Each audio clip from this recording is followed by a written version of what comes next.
Hi everybody, I'm here today to talk to you about the admin panel. It's a feature that you only have if your permissions is set to moderator or above. So let's check it out. Up here in the right hand corner, there's a settings icon.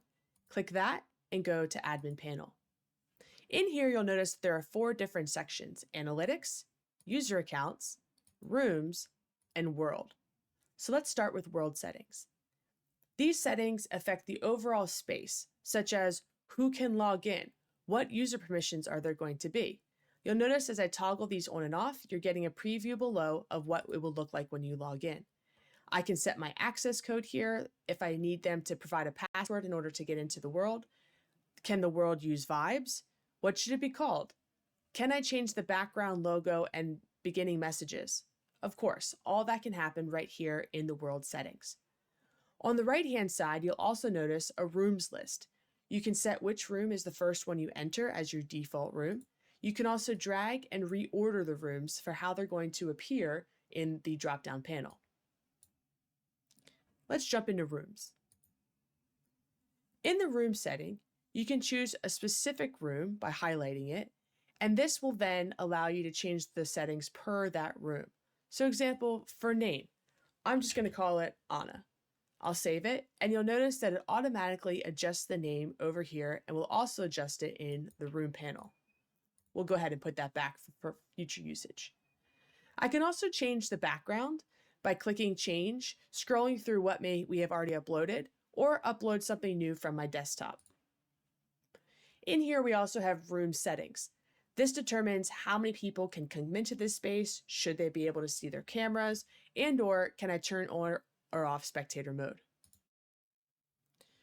I can also do moderation actions from here, such as mute everybody's microphone in this space if someone's being noisy, clear the room chat from previous events, or adjust my avatar size. Lastly, I can choose whether or not this room needs to be password protected.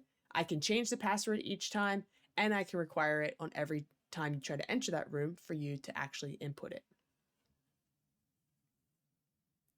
For user accounts, I'm able to see everybody that is logged into this space, but you'll notice a lot of them say anonymous user. So let's go ahead and find my profile. Every time I come in as an anonymous user, that means I'm coming in as a guest. I'm not being required to create a user account. Therefore, my information is not saving. But you'll notice there is one as a super admin, and it has my email. This shows that I have an actual account created, which means I can go in and edit and adjust the admin status to what it needs to be for that specific event. I can also reset mine or other people's passwords if they forgot them, all through the user accounts. Lastly, analytics. You're able to see how many people have been coming into the world or even each specific room by this drop-down list. Let me go to all rooms, and let's look for the month of September. I can adjust my date range and hit apply. So we'll see that 769 people have come into this world, and about 131 of them were unique, which means we're having repeat attendees. You can also export this data into a CSV file, and there is additional analytics available by contacting your customer rep, and they will help you if you need additional information. This is just a quick overview of the admin panel, and we hope you have fun exploring it and setting up your worlds.